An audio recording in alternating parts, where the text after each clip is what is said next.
ముఖ్యమంత్రి చంద్రబాబుకు మాజీ ముఖ్యమంత్రి వైఎస్ జగన్మోహన్ రెడ్డి సుదీర్ఘ లేఖ రాశారు. కృష్ణా జలాల విషయంలో కూటమి ప్రభుత్వ నిర్లక్ష్యాన్ని గట్టిగా నిలదీశారు. రాష్ట్ర హక్కులు ప్రయోజనాలని కాలరాయవద్దంటూ హితవు పలికారు. కృష్ణా జల వివాదాల 2వ ట్రైబ్యునల్ ఎదుట సరైన వాదనలు వినిపించి రాష్ట్రాన్ని రైతుల్ని కాపాడాలని కోరారు.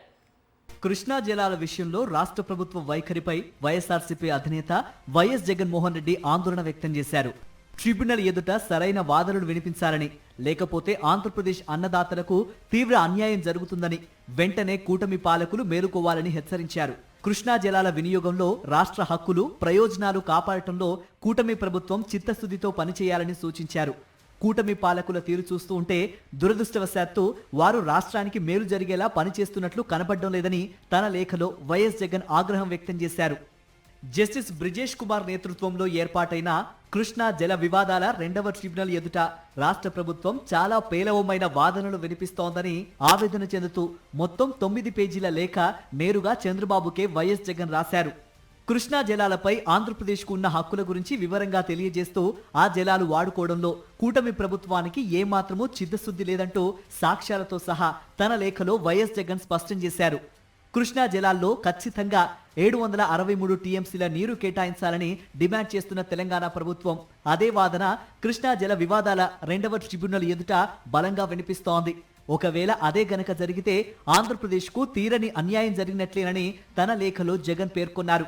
కాబట్టి ఆంధ్రప్రదేశ్ ప్రభుత్వం కూడా తన తుది వాదనలు వినిపించే అవకాశం ఉంది. కాబట్టి కృష్ణా జలాలపై హక్కు కాపాడుకోవడానికి ఆ నీటి వినియోగానికి తగిన చర్యలు తీసుకోవాలని విజ్ఞప్తి చేస్తున్నాను అంటూ జగన్ చంద్రబాబుకు రాసిన లేఖలో స్పష్టం చేశారు.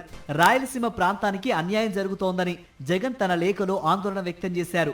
2 రాష్ట్రాల సంయుక్త అజమాయిషీలో ఉన్న శ్రీశైలం, నాగార్జున సాగర్ ప్రాజెక్టుల నిర్వహణ, వాటి నుంచి నీటి లభ్యత వంటి అంశాలకు సంబంధించి ప్రభుత్వ పక్షాన కృష్ణా జల వివాదాల 2వ ట్రిబ్యునల్ ఎదుట ఉంచిన అఫిడవిట్ చూస్తే దేశంలోనే కరువు పీడిత ప్రాంతమైన రాయలసీమకు తీవ్ర అన్యాయం జరుగుతుందన్న విషయం స్పష్టమవుతోందని జగన్ తన లేఖలో వివరించారు. రాయలసీమ ప్రాజెక్టుల విషయంలో తొలి నుంచి టీడీపీ వైఖరి దారుణం. ఏనాడు ఆ ప్రభుత్వం సీమ ప్రాజెక్టులను పట్టించుకోలేదని వైఎస్ జగన్ విమర్శించారు. 1995లో చంద్రబాబు తొలిసారి ముఖ్యమంత్రి అయిన విషయాన్ని తన లేఖలో గుర్తు చేస్తూ ఆ తర్వాత 1996లో లోక్సభ ఎన్నికలు జరిగినప్పుడు జాతీయ స్థాయిలో కూటమి అయిన యునైటెడ్ ఫ్రంట్కు బాబు కన్వీనర్గా ఉన్నారని గుర్తు చేశారు. ఆ ఎన్నికల తర్వాత హెచ్డి దేవేగౌడ ప్రధానమంత్రి అయ్యారు. అప్పుడు ఆయన తన రాష్ట్రానికి ప్రయోజనం చేకూర్చేలా కర్ణాటకలో కృష్ణానదిపై ఉన్న ఆల్మట్టి డ్యాం ఎత్తును 519.6 మీటర్ల నుంచి 524.25 మీటర్లకు పెంచే పని మొదలుపెట్టారు. దీనివల్ల డ్యాంలో 100 టీఎంసీల అదనపు నిల్వ సామర్థ్యం ఏర్పడుతుంది. అది ఆంధ్రప్రదేశ్ రాష్ట్ర ప్రయోజనాలను తీవ్రంగా దెబ్బతీస్తుందంటూ ఏపీ రైతులతో పాటు విపక్షాలు ఎంతో ఆందోళన వ్యక్తం చేసినా చంద్రబాబు ఏమాత్రం పట్టించుకోకుండా పెడచెవిన పెట్టిన విషయాన్ని తన లేఖలో గుర్తు చేశారు వైఎస్ జగన్.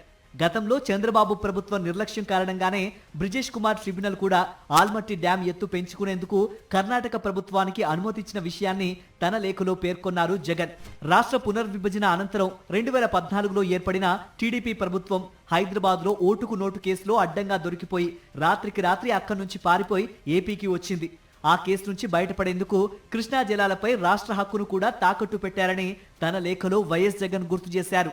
ఇలాంటి అనేక పరిస్థితుల మధ్య రాష్ట్ర ప్రయోజనాలను కాపాడాల్సిన అవసరాన్ని మళ్ళీ ఒకసారి మీ దృష్టికి తీసుకువస్తున్నాను అంటూ లేఖలో వైఎస్ జగన్ తన ఉద్దేశాన్ని వివరించారు. గతంలో చంద్రబాబు ఎప్పుడు అధికారంలో ఉన్నా రాష్ట్రం తీవ్ర అన్యాయానికి గురైంది. తిరిగి ఈ రోజు అదే పరిస్థితి ఉత్పన్నమవుతోంది. అదే సమస్య ఎదురవుతోంది. రాష్ట్ర ప్రయోజనాల విషయంలో చంద్రబాబు రాజీ పడతారన్న అభిప్రాయం అందరిలో బలంగా వ్యక్తమవుతోంది అని జగన్ తన లేఖలో పేర్కొన్నారు. కాబట్టి ఇలాంటి అనేక అంశాల నేపథ్యంలో రాష్ట్ర ప్రజల తాగు, సాగునీటి అవసరాలు తీర్చేలా కృష్ణా జలాల్లో ఏపీ వాటా కోసం చంద్రబాబు చిత్తశుద్ధితో పనిచేయాలని, ఆ విధంగా రాష్ట్ర ప్రయోజనాలు కాపాడాలని కోరుతున్నాను అంటూ జగన్ తన లేఖను ముగించారు.